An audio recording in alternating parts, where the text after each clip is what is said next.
What's up? This is All Up in Your Biz with Yvonne Trachian, and I am here with Nicole Vignola. I hope I'm saying your name right, because I know you as your brand, Nicole Nicole Neuroscience. Neuroscience. Like you're Yeah. gonna, I'm just like, I don't know where your last name is from. Italian, is it? Is it Italian? Yes, yes. I Well, was I, born in I think Italy. you're My gonna have dad's to Italian. change your name. I know. Do you know, someone actually thought that neuroscience was my surname. I was like, yeah, I went to study neuroscience by destiny. Yeah, I think you're like all I know you by is like, do you know Nicole Neuroscience? That's what I'm telling everybody. That's so funny. Yeah, so I was looking at your stories recently, and Yes, your book Rewire was being printed, and I yes. was watching it, and you were like getting a little bit emotional because it's your book that you've poured your absolute heart and soul into. And I just had this moment where I thought that so many people write books that they needed as a kid or they needed Mm, as a teen or the book that they actually needed to read. Was hmm that was that for you? Like, did you write this book? Is it a book that you almost needed yourself? I feel like more as a teen slash early 20-year-old for sure. But I think more for my family, actually. Um, I have my mother and my sister have a very complicated relationship, and I almost hope that in reading it they'll understand some things as well. But yeah, definitely inspired by my own need for needing a book like that. And my dream is to actually write a book for sort of teenage girls, boys as well. But I was a girl, so I can resonate with that a lot better. But that those kind of like self-worth, self-beliefs, and why we behave the way we do and how it is to navigate life and yeah, just being a little bit stronger, I think, in your own sort of grounding. I definitely needed that. Yeah, I think it's so fascinating that our brains can be, or our brain can be so different in our family when we come from the same family. So, like, I have a sister who's an addict, Yeah, and she spent some time in rehab for a month there recently, and we are totally different. And I also yeah, have another sibling and a brother, so that's three in her. And I always wonder, like, how? Like, how yeah, are we so different?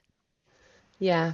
I mean, I'm not sure I could tell you Yeah, yeah, we're all. because yeah, and the thing that blows my mind is one of the opening questions in the book that I ask is, are we by mistake or design? Our brains, our beliefs, has it all been programmed for us so that we do the programming?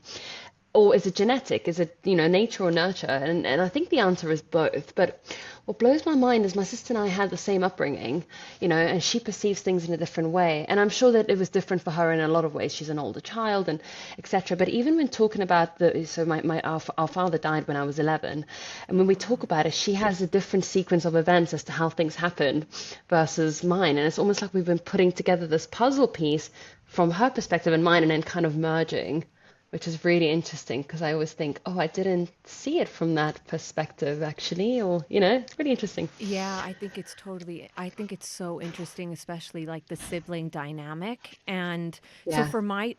for example, with my sister, the younger one who's, going through like a little bit of a tough time now, we always would call her like the renegade, in the family. But I'm a huge, huge believer in the power of your mindset and manifestation and like believing in yourself and achieving it and Mm, going and positive thinking.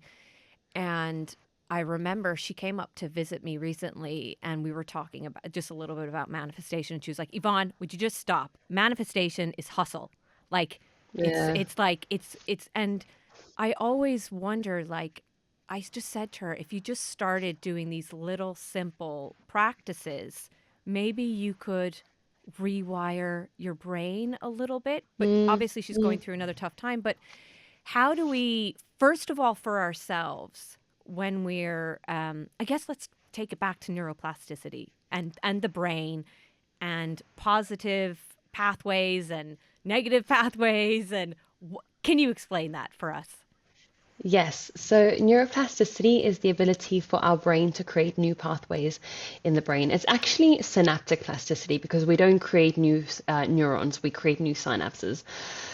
But it goes under the umbrella term of neuroplasticity. And basically, we can rewire our brains to change habits, behaviors, thought patterns as well. And we can also undo patterns. So, plasticity works both ways. We can strengthen pathways or we can weaken them as well. So, a classic example for the weakening of synapses is in fear extinction. So anyone who may have a phobia or an anxiety, you can diminish the impact that it has on you by diminishing the amount of synaptic connections that that part of your brain has with other aspects of your life. And then, so like, where does someone start when they want to maybe weaken the more negative side of themselves? Because I think I've seen some of your posts on Instagram, and you talk about this negativity bias. Like I feel Yes. like, and for me also, I really feel like negativity sells. You know, Yes.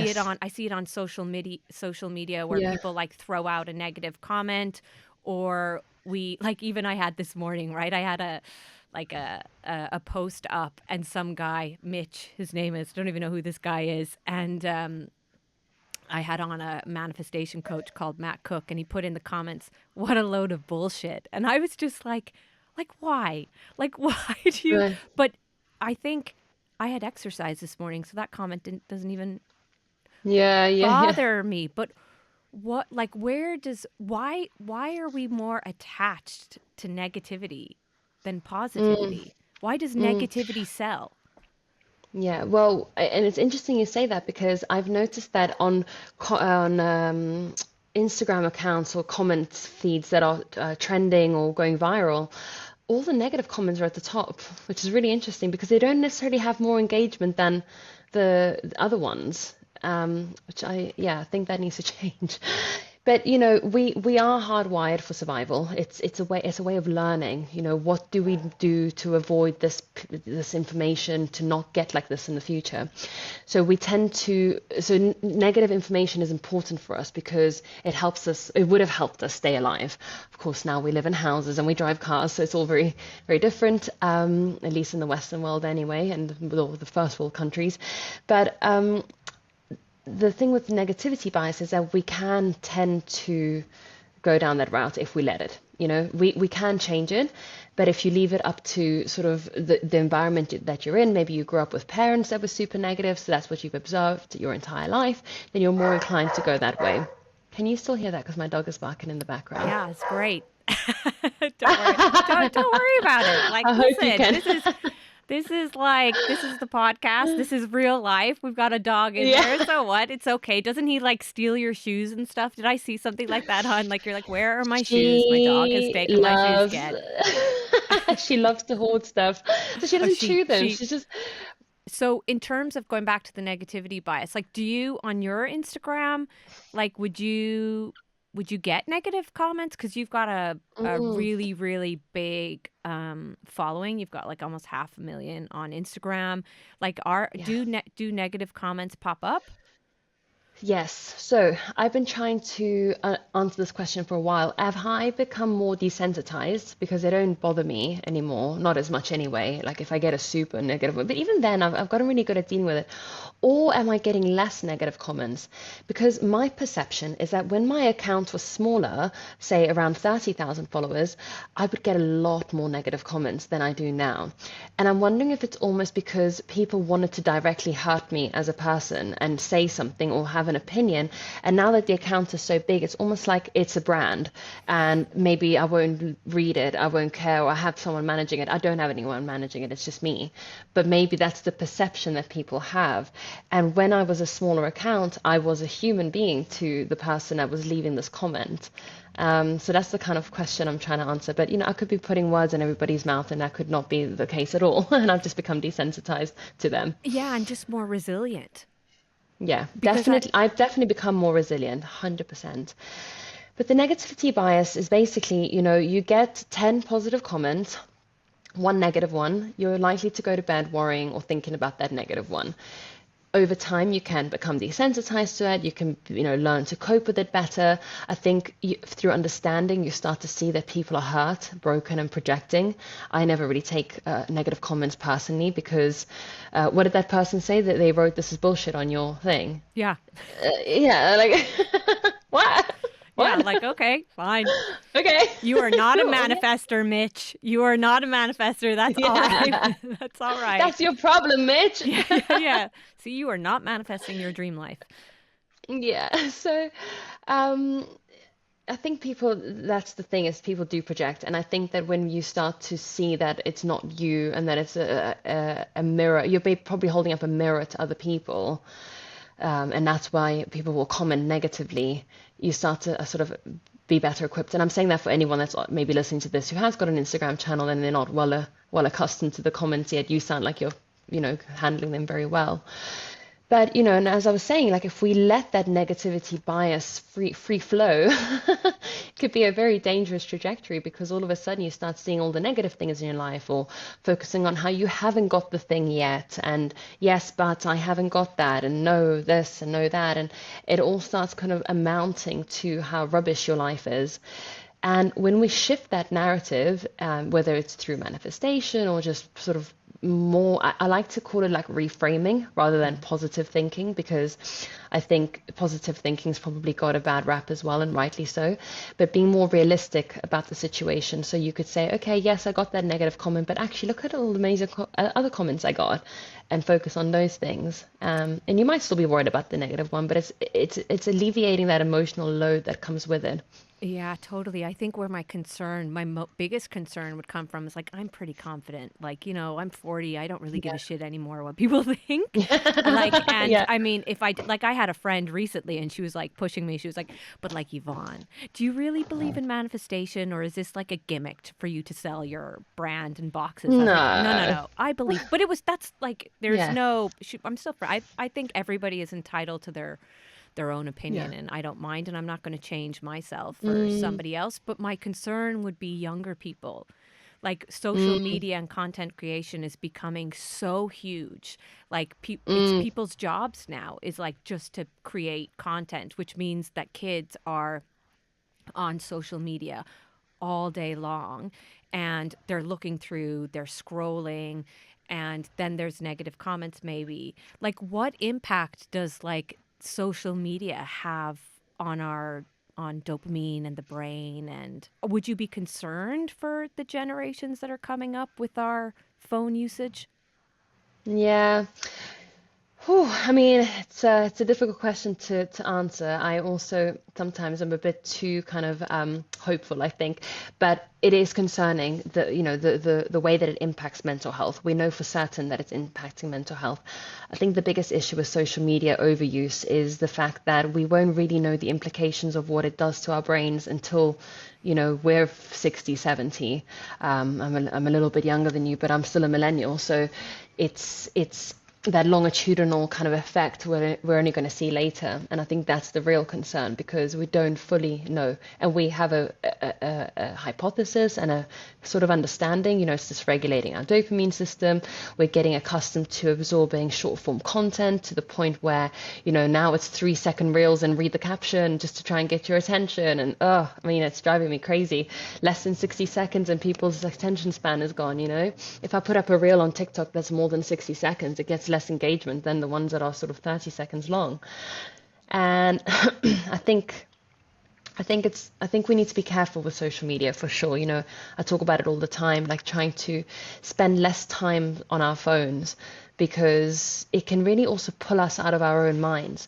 And with that being said, I know that people don't want to sit with their own thoughts, but unfortunately, it is part of life. You have to at some point. And if you don't, they end up catastrophizing and sort of amalgamating into a big snowball of things that you then don't want to deal with. So what happens is people get into bed at night and then all those thoughts that they've been pushing away the whole day come residing into bedtime and then they can't sleep. Yeah, yeah, it's I just think like for me personally, I had I had a late loss of a baby, and then I subsequently got pregnant again. And after that pregnancy was, I don't suffer from anxiety typically, but that pregnancy, because it was such a late loss, Yeah. the subsequent pregnancy was, had so much anxiety. And then Yeah. I had a really traumatic, say, birth. And so I decided that I was going to just come off social media, because I found like I was getting angry, I was getting into negative Yeah. thoughts, and I had this like tiny little baby that I was really waiting Yeah. for. So I did that a year of like a detox, right? I did a social media Yeah. detox. And Oh, I love that. initially, it was so good. Initially, what was happening, right, was like I took off everything off my phone, no Facebook, no LinkedIn, no Instagram, nothing. And what was happening was I was going to my bank account. Like it was like I needed to tap on something, opening, like my bank account's not changing on the daily, like, but then that stopped after like, say, like a week or 10 days. Yeah.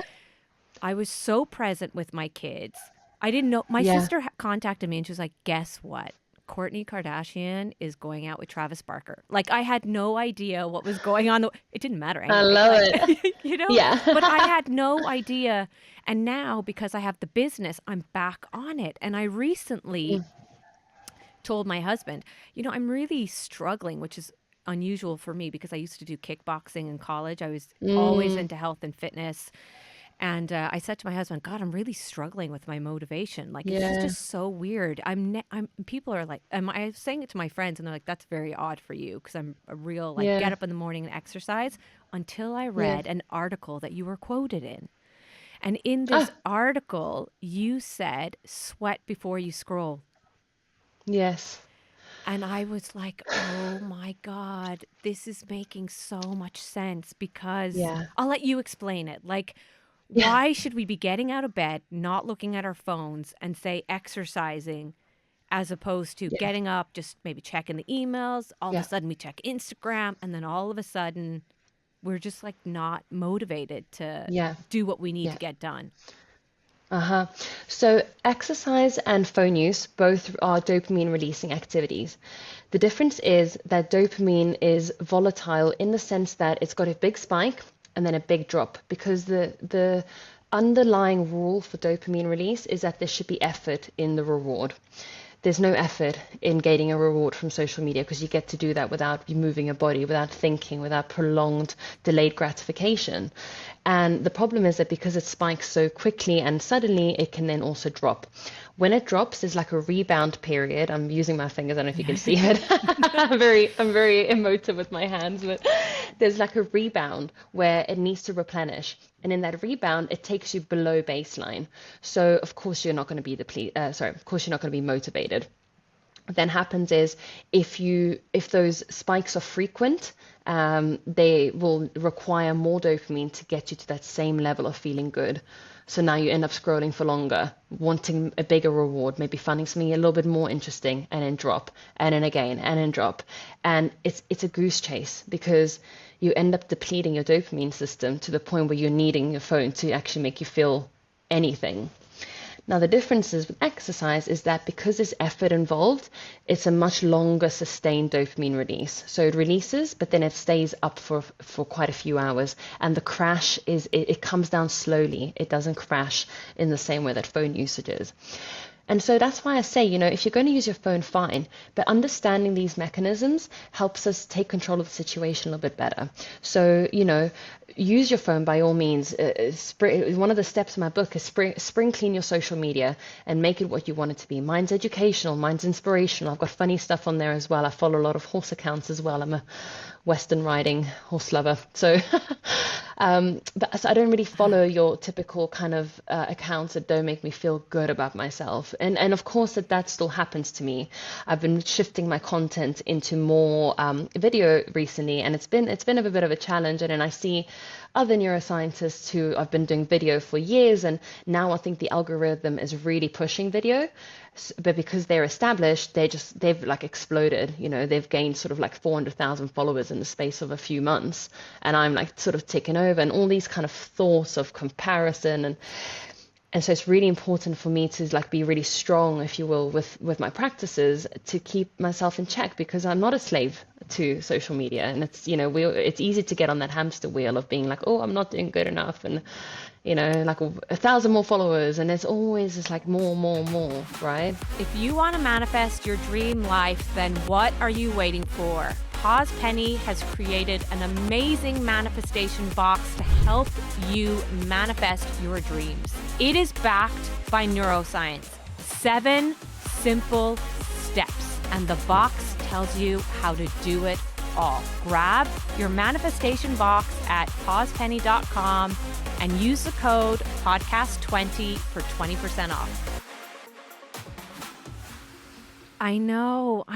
And I just do query, like, why do we get so obsessed with the number? Like, the number of followers, like, first of all, it's irrelevant because some people are out there and they're buying their followers. Like, I've got 3,000 followers, Yeah. and I get messaged every day, hey, I Yeah. can 10x your following. Like, I'm making up an American accent Oh here, my but God.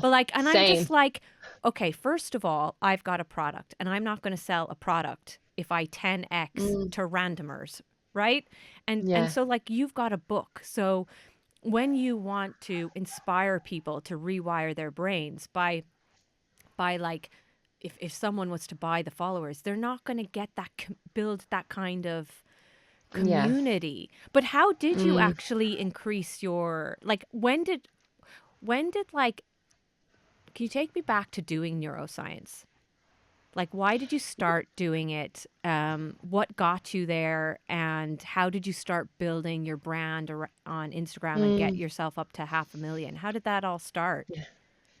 Well, I wanted to take neuroscience out of the lab and into organizations. So I did my master's in organizational psychology. I actually didn't plan for social media to go the way that it did. I started posting more. Before it was kind of fun and funky, and I was like using loads of color, sort of posting to my friends. I wanted to teach them what I was learning at school. And then I thought, okay, I really want to start attracting more corporate clients. I want to go into consulting. Basically, my goal is and was and still is, but it's taken a bit of a break, is I go into organizations and I help them on a 6-month project basis where I'm essentially a consultant to the people. So I help the company make more money by making the people happier through education, through coaching, through mentoring the actual leaders in the organizations. So in the beginning, I was trying to attract more of those type of clients and public speaking. And then I started posting a lot about stress, and a couple of my posts just completely took off. I think on one of the posts, I actually gained 285,000 followers from that post alone, which is Oh, pretty wild. wow. What post was that? Yeah. Can you remember? Can you remember what you were Yeah. educating on, or? So I posted a little sort of one pager of stress solution, how to manage anxiety solution, anger solution. So all these kind of emotions that you could go through on a daily basis, and then the quick hack and solution for that. And I think back then, so that was in 2022, which isn't even that long ago, but I think I was one of the first kind of female neuroscientists to come on and start posting regularly about neuroscience. And now, there are more, which is great. But I think I got a bit lucky with the timing of it, and the short kind of hacks really were so shareable that I think it just went viral. Getting back to the breakups. So what's going on there when people Yes. break up and then they want to do this like drunk texting or contact them again or feel like they can't let go? Is that the brain?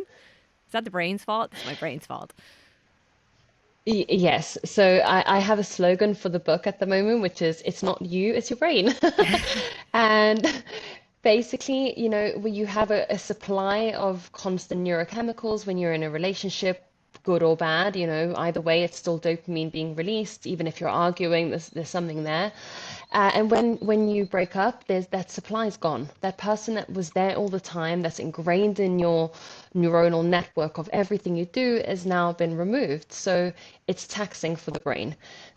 And what it will do is it will try to replace that feeling with reward seeking activities. So texting them to see if you'll get a response, wanting to check up on them, wanting to check up on their new partner, trying to figure out whether you're better than the person they're with now. All those very Oh my natural God. thoughts and feelings. This is bringing back so many memories. Oh, like I'm a huge manifester, and I believe I've manifested my soulmate. But I did go out with a guy from like 15 to 21, and I swear, Nicole, I thought he dumped me. Right, so this is a long time. I thought I was going to marry this guy. Thank God I didn't. But at the time, I was in college doing law, and I thought I was going to have to drop out. I was so bad. Like, I took it so badly. You know what I used to do? I used to get up in the morning and go to the gym. Then I'd come home and I Yeah. just lie under the duvet cover. And yeah, like just took it really, really badly and did all sorts of Mm, crazy shenanigans to get his attention afterwards. And what does the new girlfriend look like? Why did he dump me for yes. her? Blah, blah, blah. So Yes. that was my Yeah. brain. Yes, exactly. And, we want to self-correct. We want to have this information so that we know we can be better equipped next time. So that kind of natural feeling of wanting to solve that puzzle, like why did they break up with me? Why am I not good enough? So it's very natural. It's very natural, but there are ways to sort of hack that. And one of the best ways is to just go cold turkey, which is super hard. And it can be physically really painful. They've attributed, emotional pain to similar as physical pain. So I can appreciate that that's very hard, but constantly checking in on them and wanting to text them. And I appreciate people, might have to for, children. My partner has a dog with his ex. So um, you still have to communicate with some of your exes. But if you have the opportunity to go cold turkey, then that's the best way to do it. Delete everything. If you want to come back to it later, maybe put it in a folder, but don't look at those things because you're reminding the brain that that person is still in your life. But the brain doesn't really know the difference between an image, thoughts, and reality. To some degree, of course, it does. But if you're constantly sort of inviting these messages and the idea of this person back into your life, the brain still then wants more of that and wants the full shebang, right? For lack of a better term. So going cold turkey is probably the best way to do it. Absolutely something that I didn't do. But when I was doing research, so I have Pause Penny, the brand, and we've got these manifestation boxes. So it's like your vision board Yeah, in a box, right? So you write down, what do love you that. want? Yeah, I'm going to send you one after this.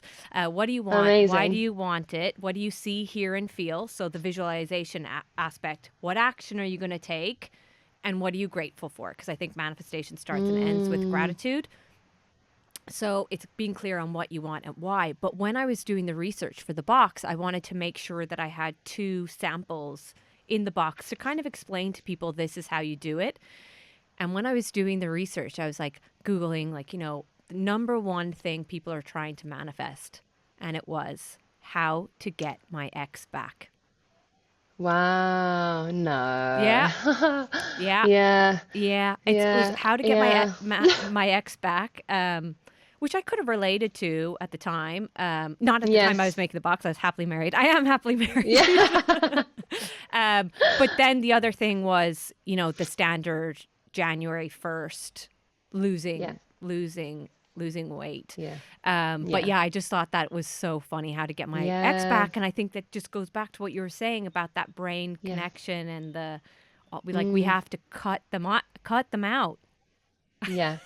Yeah. Yeah.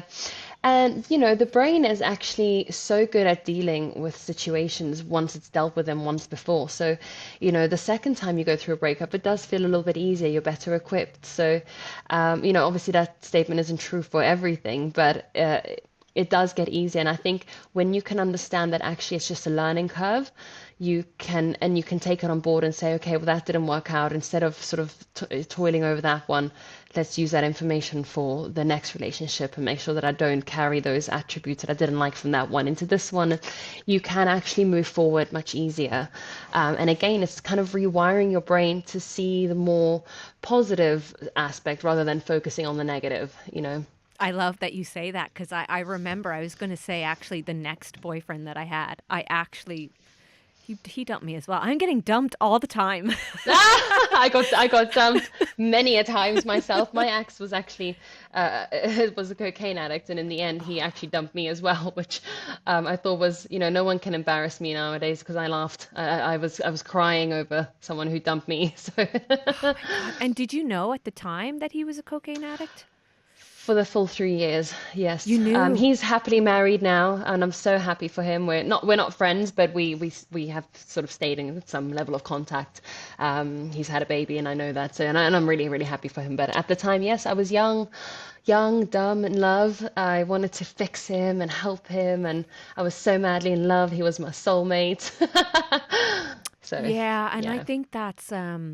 I think that that's a question that I get. We're going to get on to manifestation soon, but that's a question that I get a lot. I get a Mm, question like about like how how do I change the brain of my partner? How do I change the brain mm, of my sister who's so negative, or not my particular yeah, sister, but one sister? How do I change the yeah. brain of my husband who absolutely hates his job, but he's so negative and he's so cynical? Like, did you at the time like think, okay, I can change him. I'm gonna Yeah, make him get clean. I love him. I'm attached to him. yeah, And yeah. do you think differently now? Like, do you think we can change other people's, or what are the things that we can do to help them on their journey? I think we can help, but I think fundamentally it is down to the individual always. We can't do it for other people. And it's funny because with him, he it had to come from him. He had to hit rock bottom to say, okay, I need to change because no matter how much his parents tried, no matter how much I tried, it didn't happen. And I'm in a very happy relationship now. We're getting married next Oh year. wow, But, congrats. thank you. If George had alcohol or drug dependency issues now, I would try and help him to some degree, of course, but I would be able to draw the line, I think, a lot sooner, rather than letting it affect me, because with Ash, it was at my peril. It was, and the interesting part, and this is divulging a lot of my personal life, which I absolutely don't mind, but I was repeating patterns that my mother was carrying out. So it was a pattern that I had learned as a child because my stepfather was an alcoholic. So I was mimicking the same way that my mother behaved. And it was only until I went into therapy that she said, "Oh, it sounds like you are A, in a codependency triangle, and B, you have gained observational knowledge about how the world works, and this is your observation of what life should be like. We should help people, and we should help them get clean, and we should, be desperate for their attention, because that's what my mother did." And I saw it as a virtuous activity to embark on this journey of helping someone, but actually it's the kindest thing you can do is to let them go at some point and look after yourself. So it was really interesting because once I learned that, it completely shifted the way that I started to see relationships going forward. Yeah, and I think that you learn from them. You just learn, like, and then you recognize. So like soulmate is actually one of the examples in the manifestation box. And I always say to people, like, you've got to write down the qualities in the person that you want.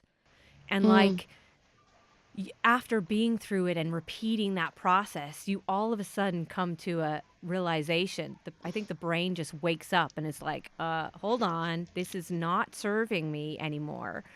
yeah, Um, yeah. so yeah, it's just fascinating. But do you like, uh, no, would you drink alcohol now or anything? Or like, because you know that it does have an impact on the brain, or, So after Ash, it affected me a lot. okay. Now I've never really been a big drinker. I'll drink on occasion, but I think the last time I drank was like, a couple of weeks ago, and even then, George and I both had a terrible hangover on two cocktails. It was so funny. We were like, oh, with the despair, like I can't handle this. Um, so I've never really been a big drinker anyway. It's always been like on occasion. So, if I go to a festival, then it's more like there's a purpose, I suppose, for lack of a better term. But even then, I don't deal well with alcohol. And then I think also I don't deal well with alcohol because I know what it does to you. So could be a bit of both. So yeah, I've learned to have fun on life. On high So vibes.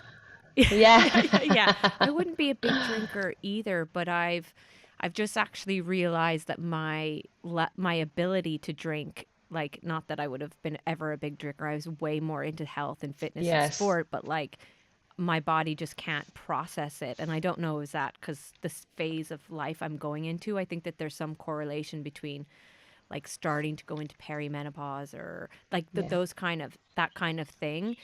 Um, but yeah, it's a alcohol is like we definitely have a huge Ireland. There's like a big culture of Yes. drinking, and Yes. it's like, I think a lot of people don't even recognize that they may have a problem with alcohol. They're having a glass of Yeah. wine every evening and they're like, well, I'm not an alcoholic. But the reality is, it is impacting your brain, it You impacts your can't live without sleep. it.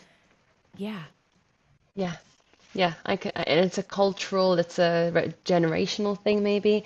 I think that's changing, though. This is anecdotal, it's not coming off science or that not data that I'm aware of anyway. But I've noticed a lot of people that work in the city in London, the older generation that I speak to always say that the younger people don't want to drink anymore.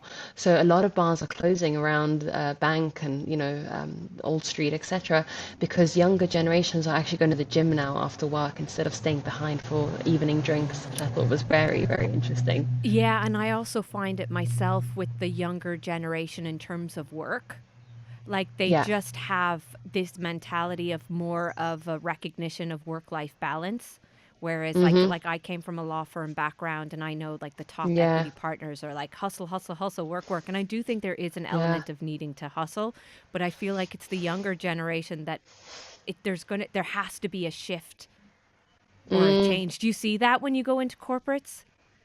Yes, yes, for sure. It's much more balanced, and I think that's good. I hope that it doesn't tilt too much the other way, because I'm seeing sometimes kind of like people not wanting to work. But maybe that's also because they have got mental health stuff going on, and that's why they don't want to, and they're not putting on a facade like we would have back in the day, and put our big shoes on and said, oh, if mental health doesn't exist. So maybe it's a good thing that they are saying, no, I can't work because I'm unwell.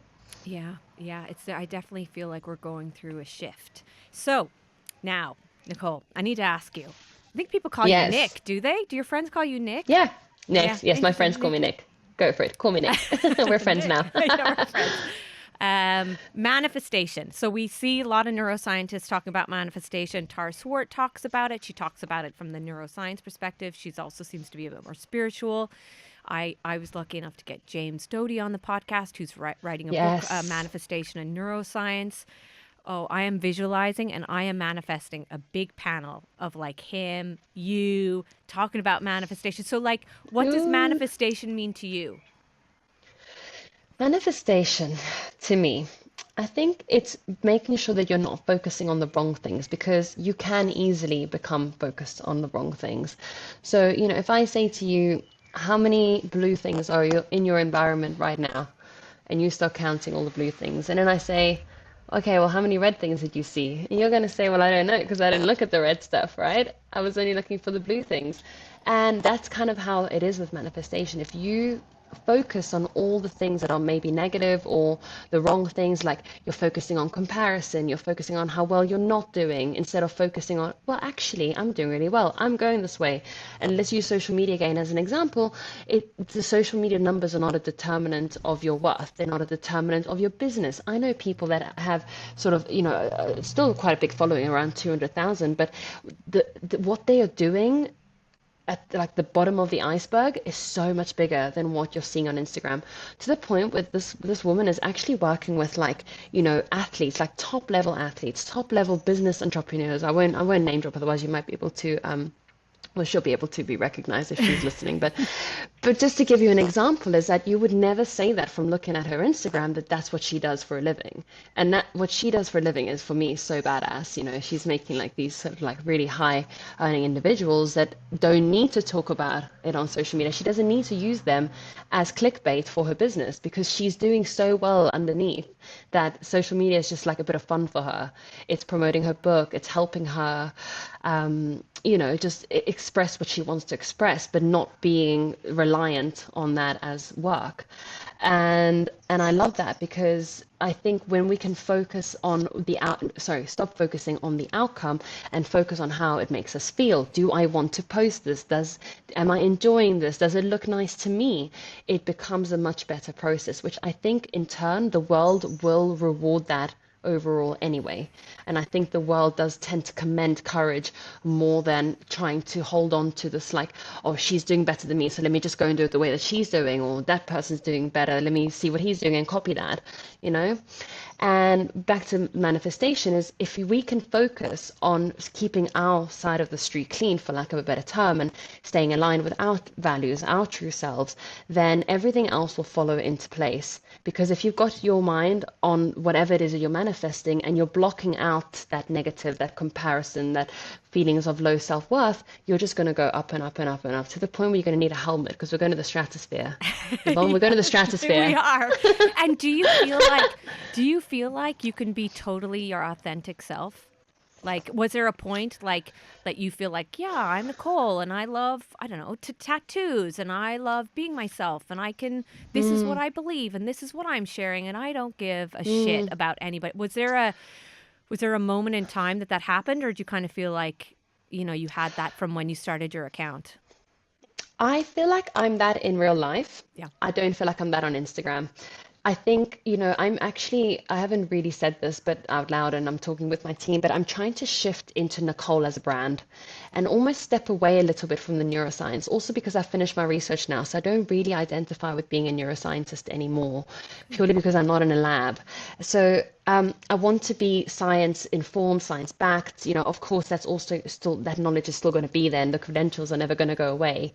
And I'll still work in organizations, but um, I do feel like sometimes as people are more critical of you and your opinions if you're a scientist. So I can't say things like I can't I like when I went to I posted about a festival about 2 years ago and I had so much scrutiny online from sort of chronically ill people saying, oh, well, you're killing us because you're spreading COVID. And this was post COVID anyway.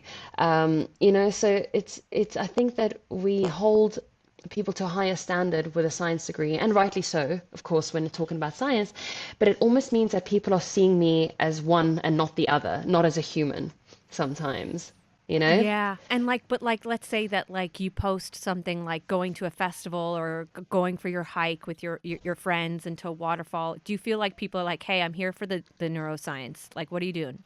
Do you get that? Like, what do you want it to be? Mm, Do you want it to be you and what you like to do with a mix of the science, or do you want it bit of a like mix. bit of a mix? Yeah. Yeah. Yeah, I want it to be a bit of a mix. I want it to be a little bit more, actually, I'm a human. Obviously, I'll continue to give you the science. And as I said, I'm still working with corporate brands and I work as a research consultant as well. So that'll still be there. But slightly more, I think people do like the lifestyle. Like they like seeing me going on a hike and they enjoy that kind of stuff. And I think it puts a human to the name. There are some people who are like, I'm here for the science, and then they'll unfollow me. And that's fine. Yeah. Because I need to post what I want to post and not second guess everything and think, oh, will they find it annoying that I've posted about my life? I can't overthink that. And what's funny is we were looking at a marketing strategy for pre-sales for the book. But when we looked at all the spikes in the sales, when looking at the graph, they all correlated to when I was doing things that were really organic, like posting about my dog or posting about me on a hike. And I think it just shows that people are craving more authenticity online. I 100% believe that. I think people buy from people and we want to know, hey, what do you like to do for fun? Like Yeah. you go for that hike. Oh, that looks like so much fun. Or you've got a dog, and like people just love to know what people are up to. But I think a mix of both Yes. is great. Are you do you believe in God, or are you spiritual, or do you have a spiritual side? Spiritual. I'm not religious in the sense that I don't believe in so I'm not Christian or Catholic or anything like that. But I have a lot of interesting views of where we came from and where we're going that I am happy to share. But I think there's definitely something bigger. But I think the bigger is the fact that we are so. The energy in the universe is conserved, right? So it can neither be created nor destroyed. So we're all just recycled people from other people and all the people that came before us, and it's we all go back into the ground or back into the atmosphere, and we are all part of each other. And I think that that's what I believe, that some kind of reincarnation, of course, but based grounded in science. But I also believe that like maybe a level of our conscious is kind of like dispersed through humanity and the Yeah. universe. It's interesting because, like, it's so Yeah, funny when I speak to neuroscientists, their views are like just like any human views, they're all different. Like yeah, Jim Doty was like, no, don't believe in God. There's nothing like yeah, that. Like, it's like, and people have, and I feel like, you have your views. And then when I listen to Tara Swart or something, she has other views. So it's just yeah. we're all We're all, that all that bit different, like, and which is actually yeah, good and yeah, interesting. yeah. Um, so finally, our final questions. I always do the Ooh, last. I never prepare any questions, but I always have two questions in the end. They're really yeah. easy ones, so Okay. don't get worried. They're These are normally the ones that throw me off, and I'm almost like, yeah, I wish I'd prepared for that one. Hit me. hit you. Who are you grateful for? Mm. Probably, if I'm being really nerdy, it's the work of Michael Merzenich. And if you ever have the opportunity to get him on your podcast, you absolutely should, because he is the kind of the granddaddy of neuroplasticity. Oh, okay. I've never heard of His him. work is, yeah, his work is fascinating. I never really gaga over like celebrities and stuff. I'd love to meet Matthew McConaughey. I mean, if I could have one of those, like you could have two people in the room, it would be maybe Andrew Huberman. Despite the scandal, I don't really care. I still want to speak to him, and or Michael Merzenich, James Doty as well. He's amazing. When I saw Yeah. his name on the, yeah, I've read his book, but Matthew McConaughey. Yeah, I'm gonna like try and reach out to him to get him on the podcast. We'll see. I Yeah, could have Matthew that. McConaughey. Yeah, yeah. Well, why not? Uh, Like, he's probably gonna ignore I me, read but who his cares? book. I try. Like, you Oh, try. I don't, maybe, I don't know. Yeah, try anyway. I read his book in 2 days because it was just so good. I don't know if you've read it, I but I definitely haven't. encourage you to. It's so good. So I yeah, haven't. Okay. That's yes, really interesting. And also the guy on neuroplasticity, because I haven't heard of him. yeah. Um, Michael Merzenich. yeah, yeah, and I know like what you were saying there. I think that like the reality is like when you put your person and your brand and yourself and your background out there, you are going to be subject to criticism. So I know what Yeah, you said about Andrew Huberman, that like he's going to be criticized or whatever, but like the reality is everyone in this planet on this planet's going to be torn apart when they put themselves forward. And I still think he's yes, bringing science to the forefront. And I really like yeah, recently one thing that was just talking about the way we can, as humans, we can be quite judgmental. And mm, like I feel like I've kind of since become a mom, especially, I'm like, I do not judge anyone, just you do you. I don't care mm, what you do. But he was yeah, interviewing Matthew Walker on sleep. And yes, Matthew Walker, when I saw the clip come up, I was like, oh, cool. Matthew's growing his hair. Like, he had a hairband on and his hair yeah. was long. To say the comments were I know. disgraceful is an I understatement. saw. I I don't know. I trust bet a them. man with a hairband. I would trust, I mean, these are, and then some people, like, Do you, I, why would you, yeah, why do we feel the need to comment on somebody else's opinion when he's bringing us educational information, you yeah, know? yeah, yeah. Do you know what the worst part about it is? Is he grows it out for cancer. Oh my God. He grows it out to cut it off to donate the hair to cancer patients. So that's the worst part about it. When I saw the comments, I was like, you're all just idiots. Oh wow. Yeah, Oh wow. yeah, yeah. Like He's that's openly spoken about that multiple times. So yeah, it even makes it even worse. wow. That like I hope that gives some people a little dose of perspective. I think that there would be a really interesting research on judgment and the brain, Mm, whether it's psychology or the brain or neuroscience or what is mm, it, like what makes us think that we can go and just put a comment into a mm, post like yeah, that, like if you don't like his hair, move along. Whereas I was yeah. like, oh cool, he's growing his hair. Yeah, yeah, no, I know. I didn't even see it. I didn't even care. I didn't even see the hat. But wh who was it that said the test of a first-rate intelligence is the ability to hold two opposing thoughts in mind without letting one bother the other, or without either letting them.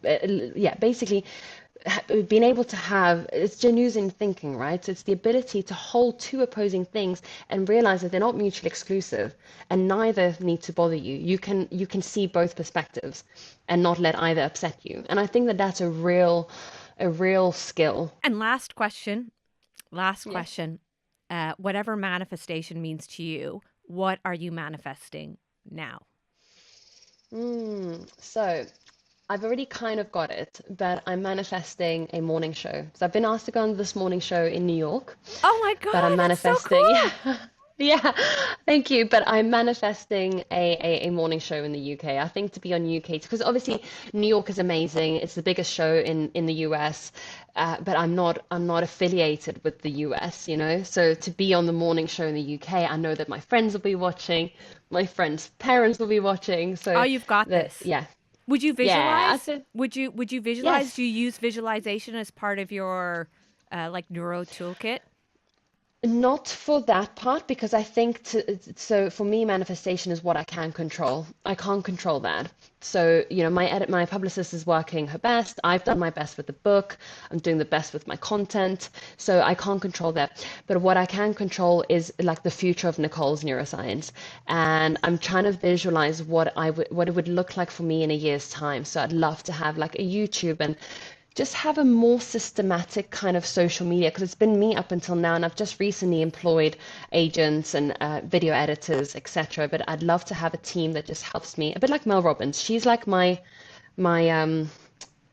Oh, my you'll be muse, on I her suppose. next. You'll be on her next. I'm going to send Yeah. you a pause penny manifestation box, and Yes, I love that. you already know the neuroscience behind writing it down, and the what do you want, why do you what do you see, hear, feel, and it like really focuses the brain. Like I have a Yeah. lot of like executives that use the box, and they're like, "Oh my God, this is so simple, but it actually focuses." I'm going to send you that. You already are, you already know what you're doing anyway, but you can write Thank that you. down in your manifestation Love that. box. And we have a lovely little gratitude practice box, which I'll Oh, send you as well. Like you just write one thing you're grateful for every day before we look at our phones and look at the yeah. negative comments. Yeah. Yeah. Yeah. Yeah. I love that. I love that. And I'll get you a Thank pause you. penny manifestation sweater as well. I'll send it across to you. They're Oh, limited edition. yes. Thank I think you'll love it. I think you'll Oh my really love it. gosh. So, I love merch, so thank you. well, Appreciate it. look, I am like big things, UK morning show, rewire the brain, inspiring everyone out there. You are so cool, Nicole. Thank Thank you you. for coming on, and thank you for being so open about your past and your Yes. relationships. I think people are they're gonna love this episode. So thank you so much. Thank you. Thank you so much for having me. And yeah, it's been a great conversation. I knew that it would flow, so I appreciate you. Thank you. Bye, We're going to the Nicole. stratosphere, remember?